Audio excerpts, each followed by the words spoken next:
And so St. Maximus explains that all things have a logos, which is its reason for existing, its purpose, and its origin all at once, and even its end. So it's all those things at once.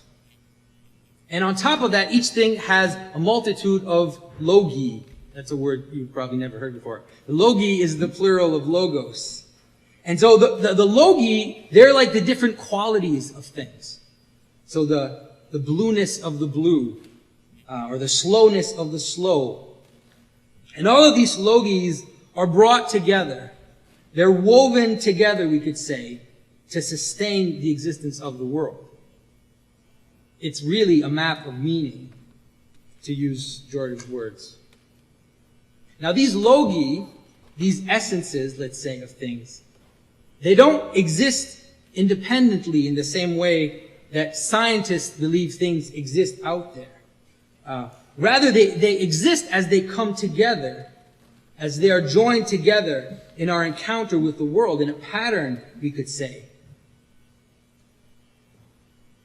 So we could say, for example, like that a sunset has a certain amount of logi, maybe even an indefinite amount of characteristics of a sunset, but as they come together to be the experience of the sunset, that's how we experience reality. That's how we come into contact with reality.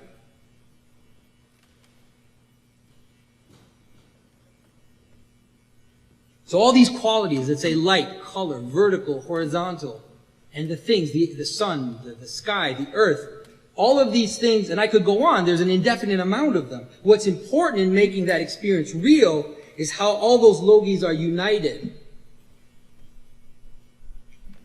So, and in a way, they're united within us. And human beings, for St. Maximus, are seen as this laboratory where the whole world finds its cohesion. And he expresses it in the sense that the human being is a microcosm. You could say a condensation of the cosmos. So the place where the cosmos comes together to make sense. And a good way to see it is that human beings actually participate. Being in the image of God, they participate in creation. And we see that in the book of Genesis. In the book of Genesis, God tells Adam to name the animals. And so by his logos, participating in a limited way, in the same manner that the divine logos was the source of everything.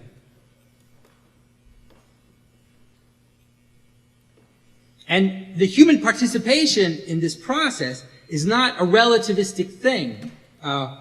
It's not an individual thing. I mean, though it is flexible, it's nonetheless the most objective of processes, as Father Ted mentioned. And so we need to be cautious, though, because St. Maximus warns us that it's not just a philosophy, or it's not just a technical description of the world. This is important because thinking that religious stories are exactly the same kind of encyclopedic knowledge of modern science is the wrong way to go with this. These logos, these truth about things are categories of our engagement with the world. So maybe today we might call them phenomenological categories. And so the discovery of truth, of logos, it's a personal journey. It's simultaneously a refinement of our understanding of the world, but at the same time it becomes a refinement of our person. So to discover the true nature of things is to walk on a path of truth. So food is a wonderful thing and it's useful for life, but gluttony leads to our destruction. Wealth is useful to accomplish important things, but avarice rots the soul. So you see, it's not just a description of the world, it's a path that we walk as we discover the world. And so sin in this vision of the world, that horrible world, that horrible word that no one wants to hear, sin isn't just the breaking of arbitrary rules, but it's in the misuse of the world. And that misuse of the world ends up being an untruth, ends up being a lie or something that's false, something that separates things from each other. It's found when things are not aligned with their purposes.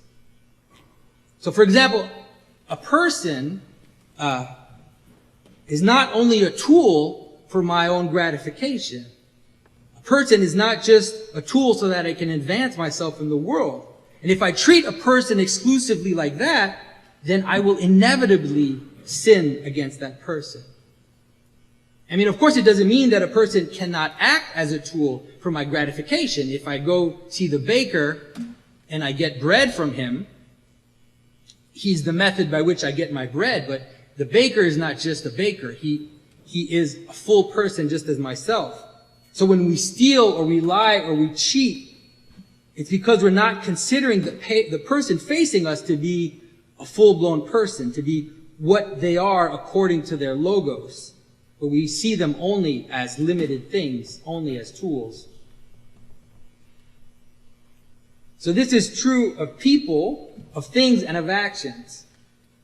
So I was trying to think about the best example that I could think of to show this in terms of action, and I thought of giving the example of sex. So we did the Metaphysics of Pepe, so I think we can get away with the Metaphysics of Sex, I hope. But it's a question that desperately needs to be answered today in our topsy-turvy times, let's say. So what is the logos of sexuality? Well, it has many logi, many purposes. It's for the propagation of the species. I hope at least a few of you still think that, despite what many people would want us to believe. It creates families and communities. It brings two people together in a type of communion, in an expression of love, and it brings pleasure. So those would be some of the logi. I'm sure we could find more, but those would be some of the logi that sex exists, and there could be more, but the idea and the vision of logos is that all those things need to be brought together in a pattern of some sort, for them to be a path towards logos. So if we think of the different logi and we bring them together, I'm trying to think of the word. What is that word? When all those things are together? I think we have a word. It's a sacrament of the church. I'll let you figure it out, what it is when all those things come together. And so each of the separate purposes of sex that I mentioned, they're not wrong. They're fine. But they become alive when we bring them together. If we don't, then each separate purpose appears as a kind of falsehood. It appears as a kind of lacking.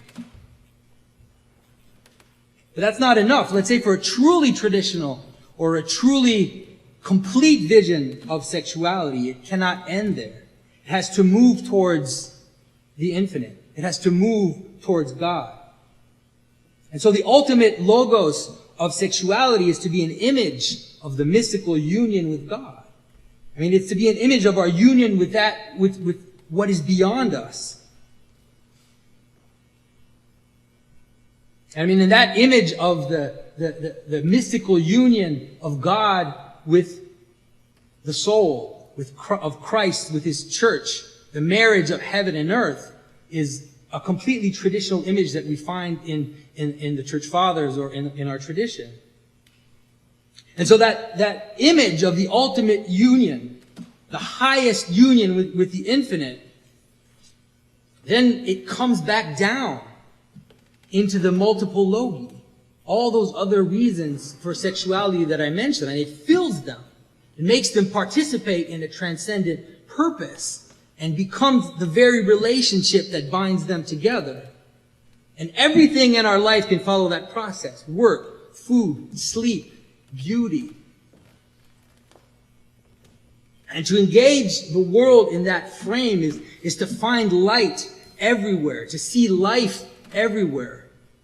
The world is no longer made of the dead, lifeless dirt, the dead, lifeless material that we use to make things with.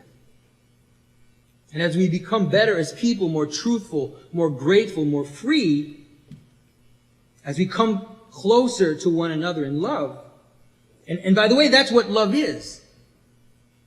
Love is the manner in which all different things all different people, all different intentions can join together and exist in communion and can become one while at the same time preserving the multiplicity. And so as we follow this path, the hidden logi in creation, they shine through the world. And today we might say that they re-enchant the world. And the world appears bright and full, and not the gray and dead shadows we often live in. So that would be, I hope, a summary, let's say, of that path of logos.